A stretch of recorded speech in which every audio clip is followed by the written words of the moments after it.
everyone, and thank you for joining us this afternoon. I am Radiance Harris, and today's guest is Dr. P.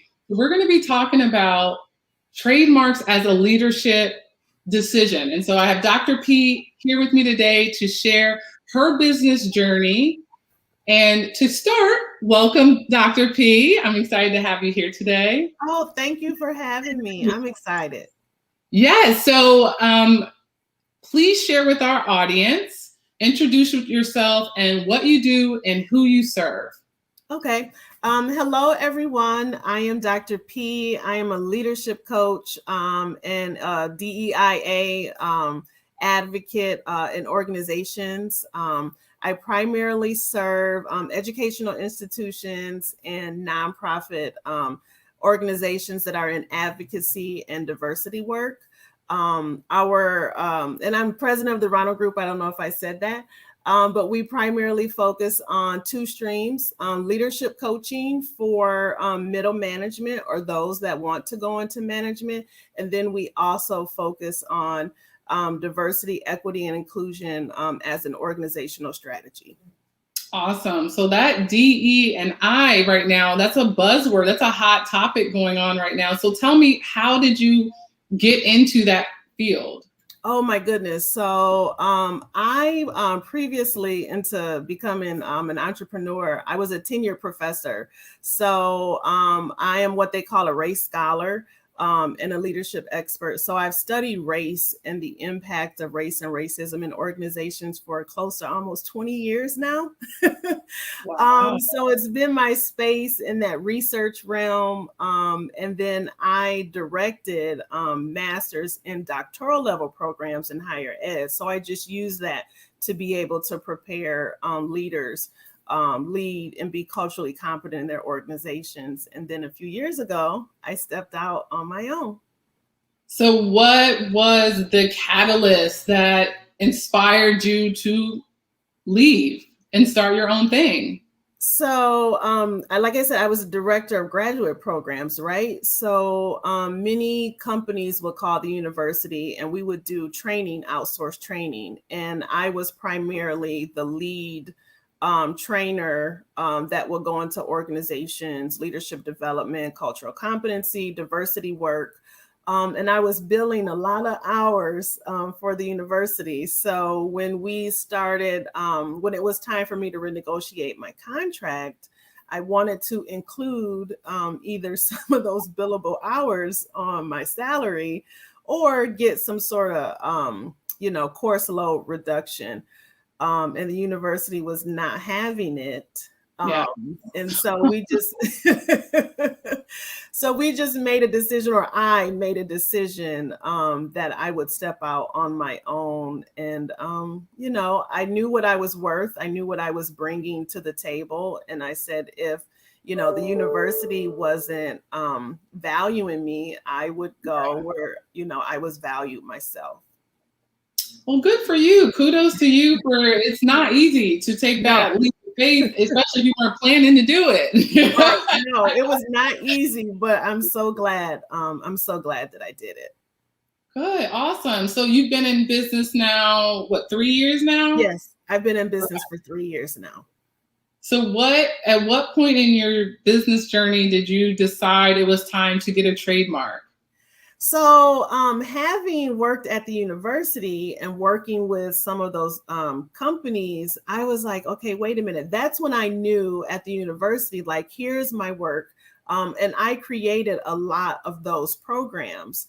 But I realized when I left the university, some of those things that I created for those organizations were not my own because they were not trademarked, they were not copywritten. Right. And because I was an employee of the university, it was their property. Correct. So when I stepped out, I said, okay, I have to own my own stuff. And part of it was even my name. Locally, my students always called me Dr. P because there was a Patrice, a Patricia, and a Patrick. and so they're like, Dr. P. And then I came across, I started hearing it. And then I said, well, I'm going to trademark Dr. P, the leadership coach, because that's who I am. I'm a leadership coach. And we went ahead and I did that. And then normally when I give presentations, or if I'm writing programs, notes, or things, or on my social media handles, I always end and say, love y'all double time. So I'm like, that's mine. I have to trademark. Right. I have to trademark that as well.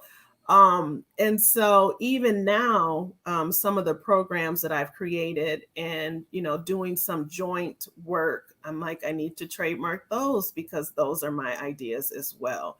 Yeah. So it was something I thought about from the beginning, but didn't know how to go about it. Right.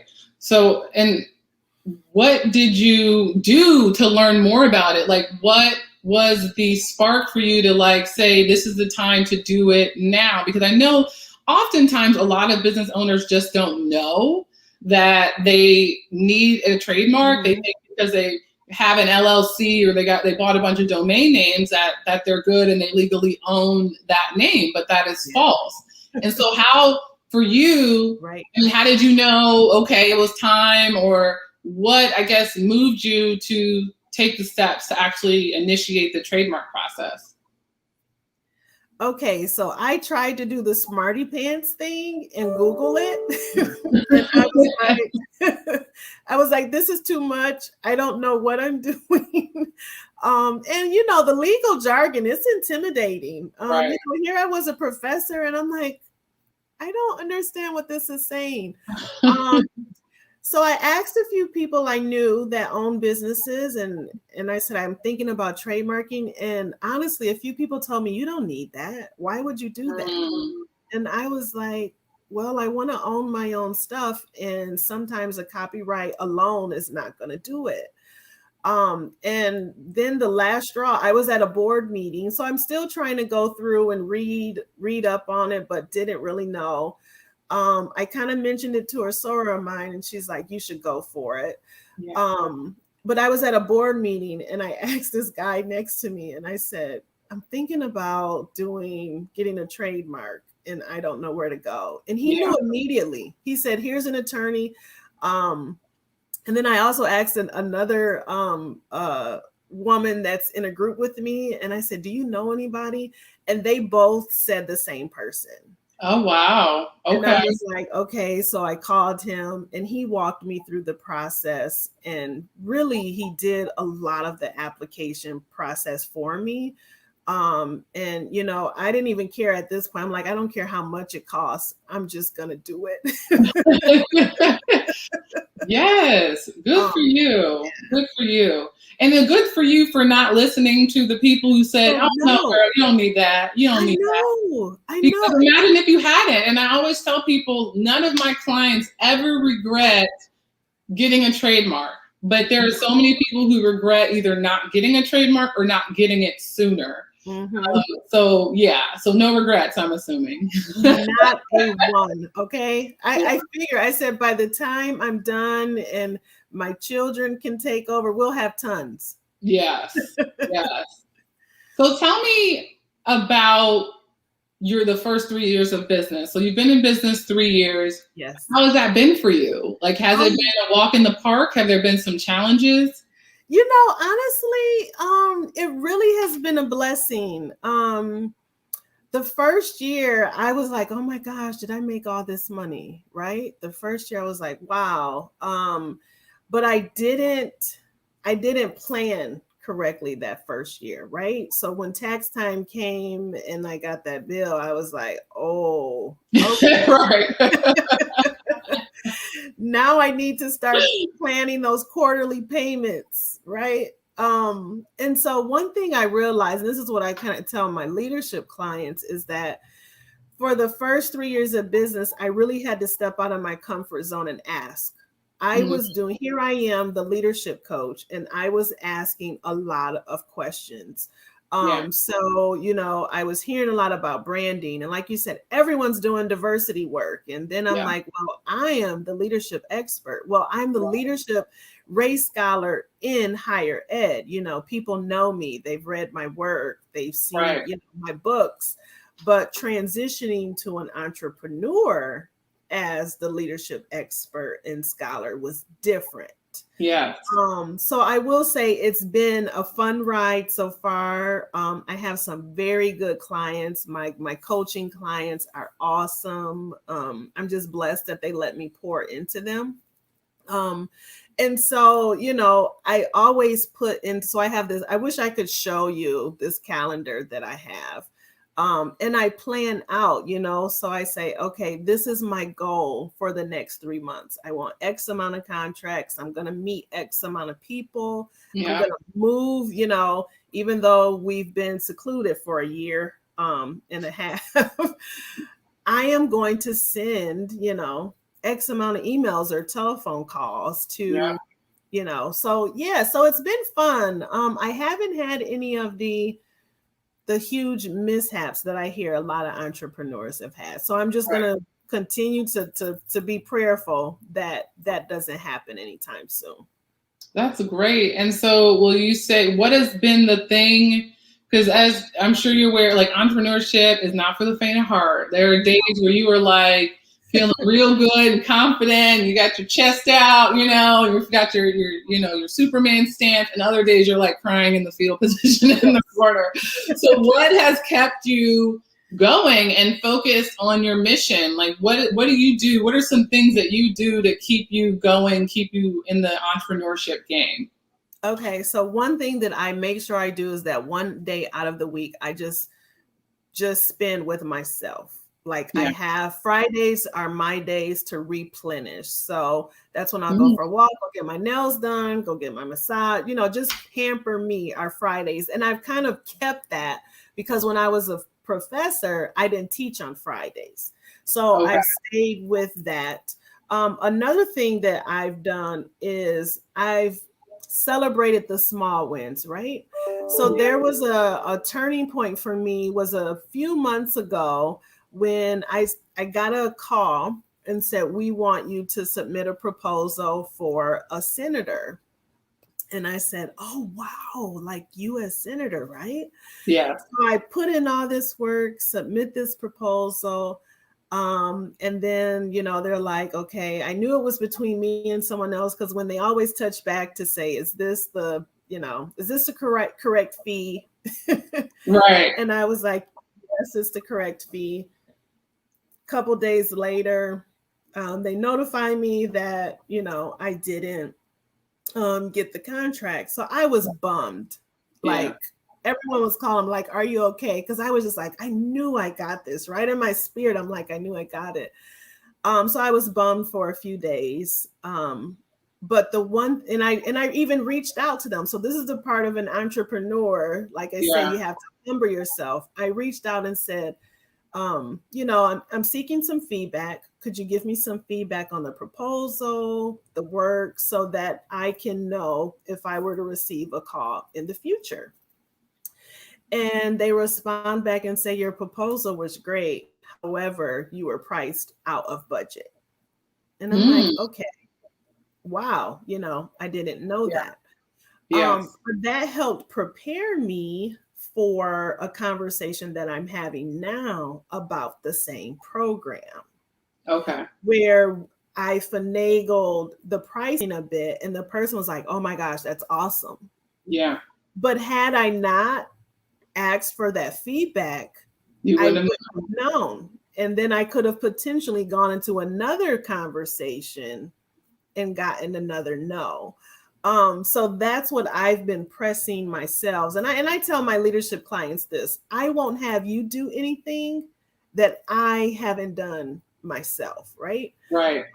So that's been probably one of the big things that keeps me going is that I am really embracing that whole lifelong learner. And it doesn't stop, just because I'm the boss. It doesn't mean that I know everything. It just means that I'm in a position I'm going to ask if I don't know. I love that, especially the Fridays off. I do the same thing. I actually take Fridays off. And in fact, our law firm is closed on Fridays. I just across the board. Yeah. Self-care day. So I love that. And you also made another point about the importance of asking for feedback. I think a lot of us, if we don't get something, or, you know, something is declined or rejected, we just go on our business, be like, I guess it was to be, you know. But I think that feedback, yeah, right. You could use it for the good. You know, it might have been a disappointing no, but you could turn that no into a yes, which it sounds like you did from that feedback. Yeah. And that's, and in this conversation, actually, too, you know, that I'm working with them and we're collaborating on a proposal, but it's, you know, it's my program. So I'm like, oh my goodness, I probably need to trademark this program. Yeah. Because when you go into those sorts of joint contracts, that's one of the things that if, you know, worst case scenario, something doesn't go the way that it's supposed to, I could at least walk away and it's my program. And I can use my program with someone else, you know? Absolutely. And so like the fact that you secured a trademark for Dr. P leadership coach, I mean, what people don't realize is that a trademark gives you the exclusive right to use that name in your industry. So basically no one in your space doing what you're doing can use Dr. P leadership coach. And that's a way that you're able to distinguish yourselves from all the other people who are doing, you know, exactly what you're doing. And so I think that is something awesome. I think it's just so awesome that I'm the only law firm, Radiance IP Law, like no one else can use Radiance or Radiant in the legal space. I think it's just the coolest thing ever. And I will shut them down if they try to. The same as you should shut them down if they try to use Dr. P. So that is the beauty of it. So tell me, what have you experienced, or what do you feel like some of the benefits have been for you? What has it given to you to have a trademark, to start the trademark process and get a trademark registration? What does that mean for you? How has it helped your business, if any, at this point? You know what, it has. So the Dr. P leadership coach, the name recognition, usually when people are calling me, they're like, Dr. P, I've heard so much about you. You're like the leadership coach.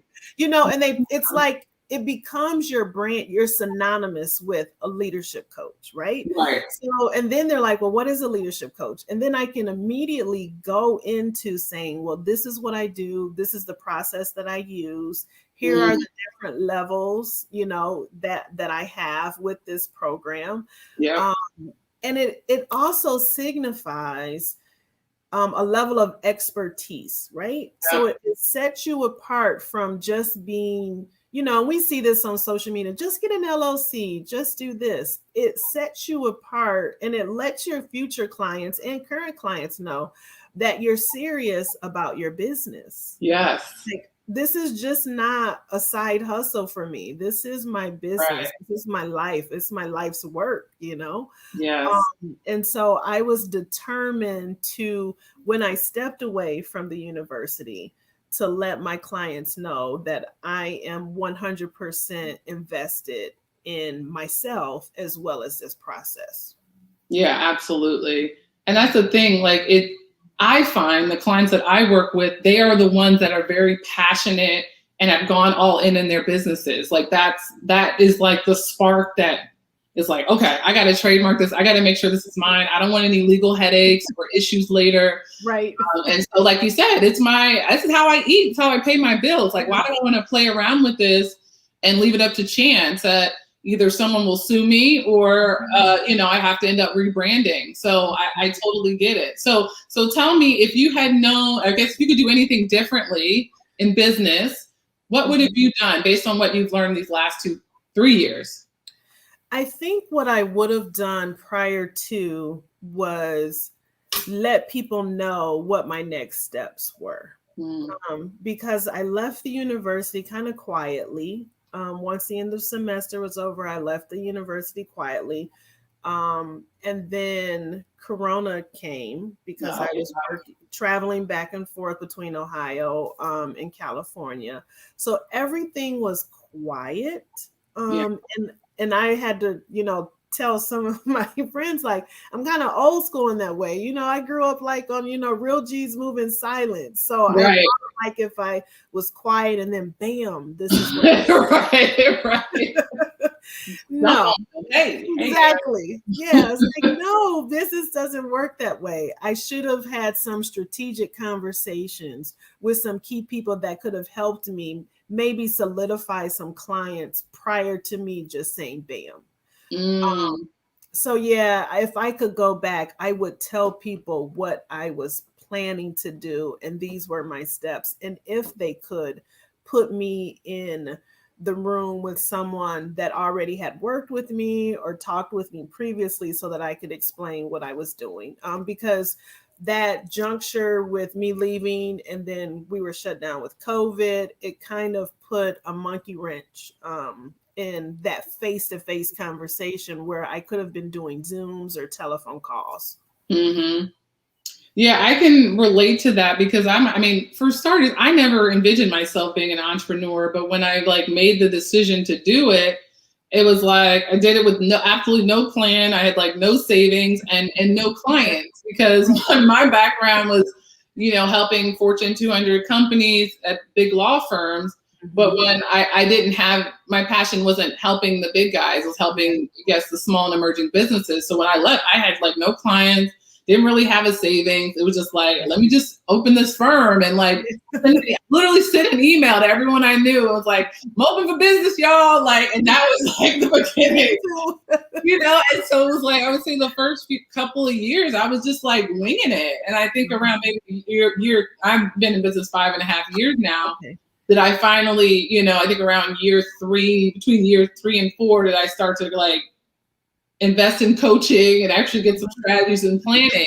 Because, I probably could have gone a lot further sooner if I had a plan. So I can relate to that. Yeah. Yeah. But, you live and you learn. That's the beauty of this journey is that you live and you learn and you learn as you go. And things go up. Sometimes they're up, sometimes they're down, but that's the beauty of it all. Down. Yeah. And and I think when I think of my family, most of, my family were, and I talked to my mom about this. They taught us, get a job, work there for 30 years and then retire. So when they hear that I'm leaving a tenured university position, and I always say, I can go to university and get tenure. I have the pubs. Like it's okay. But that was like blasphemy. Of course. Right. And no one really knew this journey of entrepreneurship. So I was like you said, winging it. Still sometimes I'm like, I think I'm winging this. Right.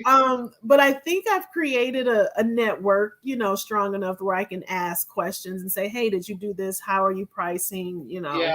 What's going on? But yeah, not having that immediate support to be able to say, okay, this is the next step. This is what you do. Oh, and then, this is how you get financing for your business and, those sorts of things. So, still learning.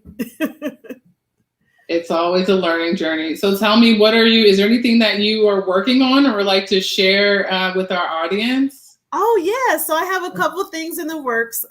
So the big conversation I'm having is about a program that I created. So I'm really excited about it. And so if everything goes well, hopefully we will have a launch locally. We're looking at maybe August, September, hoping. Okay. So working on that. And then I've been doing, like I said, I've been doing individual coaching with my individual clients. So in the next few months, I'm writing up a plan, actually looking for space now since things are kind of opening to have a group coaching session for younger women professionals.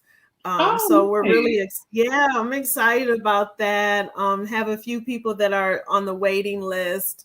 So I can send them information because what I'm finding, those of us, we were told, go to college, get a degree, get a job, right?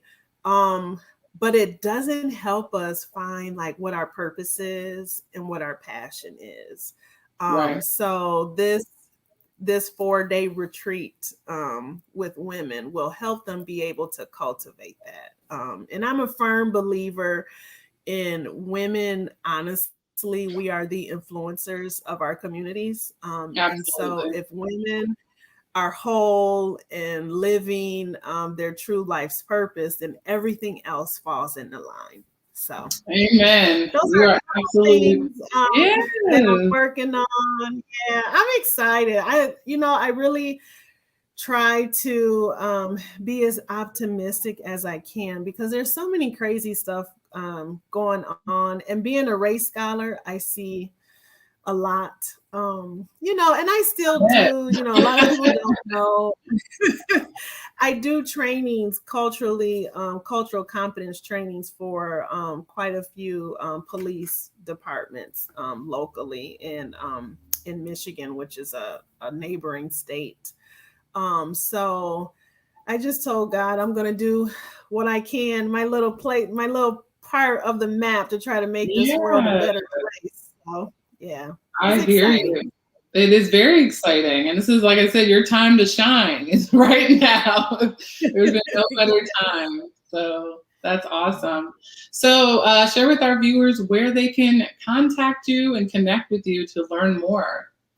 Okay, so great. So I am on Facebook as Dr. P, the Leadership Coach. I am on Instagram as Dr. P_TLC, the same handle on Twitter. And then my website is www.theronaldgroup.com. Awesome. Well, thank you so much for joining me today, Dr. P. It's been a pleasure. Much. Yeah, this has been awesome. And Radiance, I think, you're going to be my girl when it comes to these next and upcoming trademarks. I'm definitely going to reach out to you. This has been an honor just to meet you and talk to you. And I've just been watching you, and I am just so amazed and enamored. So you're awesome. Oh, thank you, Dr. P. You're sweet. And again, thank you for your time. Thank you. I appreciate it. All right, guys. Thank you for tuning in. Until next week, take care. Bye. Take care, everybody. Bye.